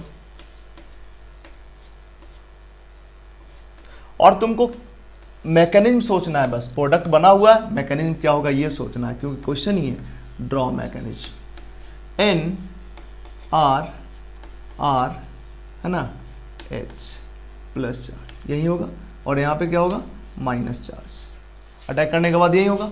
फिर ये लोन पेयर को यहां पे अटैक कराओ, ये ऊपर गया। रेजोनेटिंग स्ट्रक्चर वहां एक ही स्टेप में हम दो एरो दे दिए हैं, बट 2 स्टेप लिखना चाहिए टेक्निकली। ये हो गया फ्लोरीन और ये हो गया NRRH प्लस, और इधर O minus double bond methyl. ठीक है, ये हुआ। अब जरा गौर करो क्या होगा। यहां जो लोन पेयर है, ये लोन पेयर नीचे आया, ये इधर आया, और निकलने वक्त ये ना निकल के ये निकल गया। देखो क्या बन गया। हालांकि यहां भी 2 स्टेप में दिखाया जा सकता था, पहले रेजोनेटिंग स्ट्रक्चर करा के यहां निगेटिव लाओ, फिर ये निगेटिव चार्ज इधर अटैक करके इधर F माइनस को निकाले।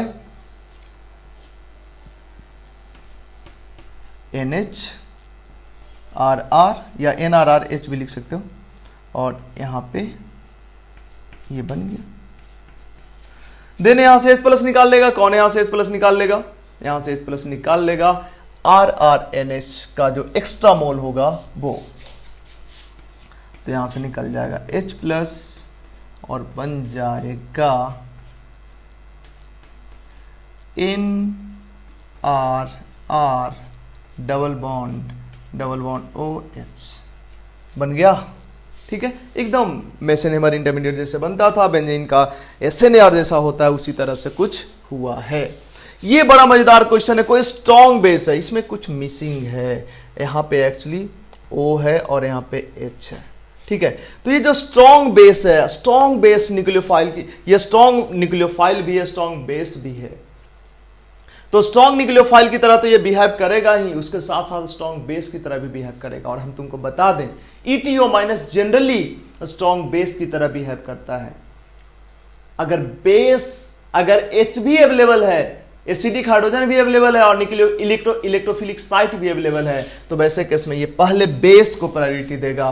देखो होता क्या है, जो भी बेस होता है वो न्यूक्लियोफाइल भी होता है, बट कुछ ऐसा बेस होता है जो बेसिक कम न्यूक्लियोफिलिक ज्यादा होता है, कुछ ऐसा बेस होता है जो बेसिक ज्यादा न्यूक्लियोफिलिक कम होता है। ठीक है, तो जो ETO माइनस होता है, बेसिक ज्यादा न्यूक्लियोफिलिक कम होता है। लेकिन बेसिक प्रॉपर्टी इसका यूज कब होगा, जब कोई एसिडिक हाइड्रोजन होगा तब तो। अगर कंपाउंड में एसिडिक हाइड्रोजन होगा ही नहीं तो ये तो बेसिक प्रॉपर्टी अपना शो नहीं कर पाएगा, फिर तो न्यूक्लियोफिलिक प्रॉपर्टी ही शो करेगा। लेकिन यहां पे एसिडिक हाइड्रोजन है, इसका मतलब ये सबसे पहले से अपना बेसिक प्रॉपर्टी शो करेगा, यहां से H प्लस निकालेगा। और ऐसे भी तुमको मैकेनिज्म लिखना है तो तुम प्रोडक्ट को टारगेट करके सोचोगे। ये यहां से ये 2 ही काम तो कर सकता है, या तो न्यूक्लियोफाइल की तरह या बेस की तरह। न्यूक्लियोफाइल की तरह बिहेव करा लो, कुछ भी करा लो, ये बनेगा ही नहीं। और जब बेस की तरह बिहेव कराओगे, मतलब बेस की तरह मतलब H प्लस निकालने वाला काम, ये यहां से H प्लस निकालेगा। यहां से जैसे ही H प्लस निकाला, यहां पे बना निगेटिव चार्ज। जरा गौर करना, कितना मजेदार क्वेश्चन है ये।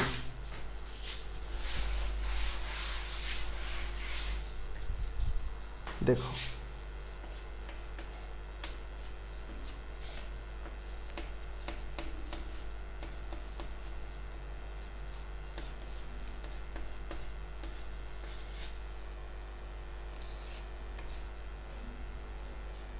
ये बना ना O माइनस, यहाँ पे NO2 है ना, NO2, यहाँ भी NO2 है।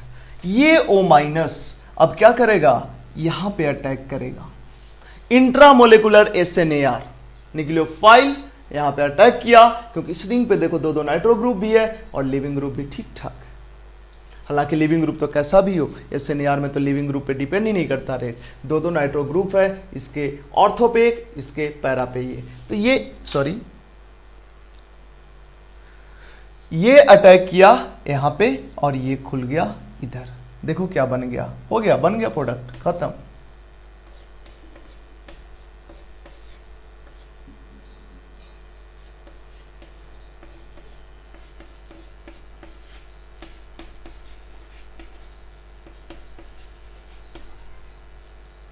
और ये SO2 माइनस हो गया, इधर आया था माइनस आ गया ना, SO2 माइनस। देखो ये वाला चीज, ये वाला चीज सेम नहीं है, सेम है, देख लो। इसके बाद इसकी बात करें, ये है मजेदार क्वेश्चन, जरा गौर करो, हिंट करते हैं इसमें। देखो ये तुमको लग रहा होगा कि ये निगेटिव चार्ज न्यूक्लियोफाइल की तरह बिहेव करेगा, ये लिविंग ग्रुप है, इसके पैरा पोजीशन पर नाइट्रो भी है, ये यहाँ पे अटैक करेगा, मेसेनेमर इंटरमीडिएट बनेगा, फिर Cl- निकल जाएगा, ये बन जाएगा। बट ये नहीं बनता, ये क्वेश्चन में ही लिखा है। बनेगा क्या ये बताना है। ये इसलिए नहीं बनता है क्योंकि ये देखो, ये बहुत ही ज्यादा क्राउडिंग है यहाँ पे, carbon methyl methyl methyl, carbon methyl methyl methyl, जिसके वजह से ये निगेटिव चार्ज यहाँ पे अटैक नहीं कर पाता है। तो होता क्या है, जरा गौर करो, इधर हम मिटाएंगे, इसको हम मिटाएंगे। चलो यहाँ पे हम लिख देते हैं, ये जो न्यूक्लियोफाइल है ये कुछ ऐसा ही है ना, O माइनस, यहाँ पे ढेर सारा बल्कि ग्रुप है। अब बताओ यहाँ पे ये लोन पेयर, ये निगेटिव चार्ज यहीं पे रहेगा कि यहां भी रहेगा, यहां भी रहेगा, यहां भी रहेगा, यहां भी रहेगा, क्योंकि ये रहता तो रेजोनेंस में है ना, रेजोनेंस के कारण एक्सिस्ट तो हाइब्रिड करता है, मतलब यहां भी निगेटिव चार्ज रहेगा कुछ, यहां भी कुछ रहेगा, यहां भी रहेगा, यहां भी रहेगा। यहां अगर निगेटिव चार्ज रहा, इस तरह से इसका जो रेजोनेटिंग स्ट्रक्चर बनेगा वो देखो क्या बनेगा।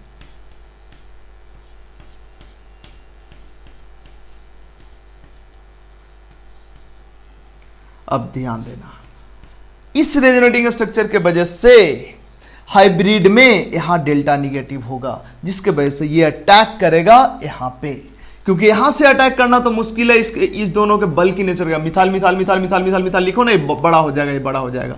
तो यहां से तो अटैक हो सकता है, यहां से तो अटैक हो सकता है, यहां से अटैक होगा, देखो कहां पे, Cl और नीचे NO2, ये अटैक किया यहां पे, मेसेनेमर इंटरमीडिएट बना, रेजोनेंस होने के बाद फिर से Cl- निकल गया, देखो क्या बन गया,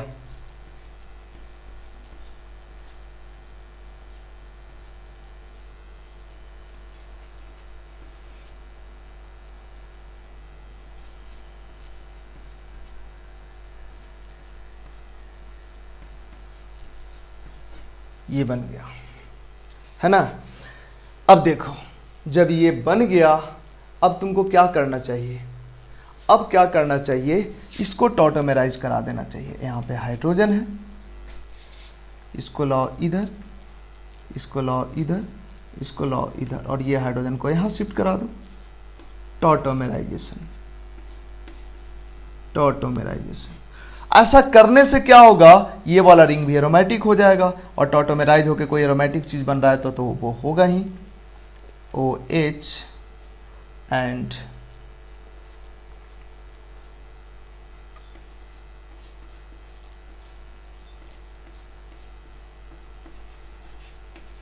सोचो कितना मजेदार क्वेश्चन था। हालांकि यहाँ पे हमको ये छूट गया था अभी,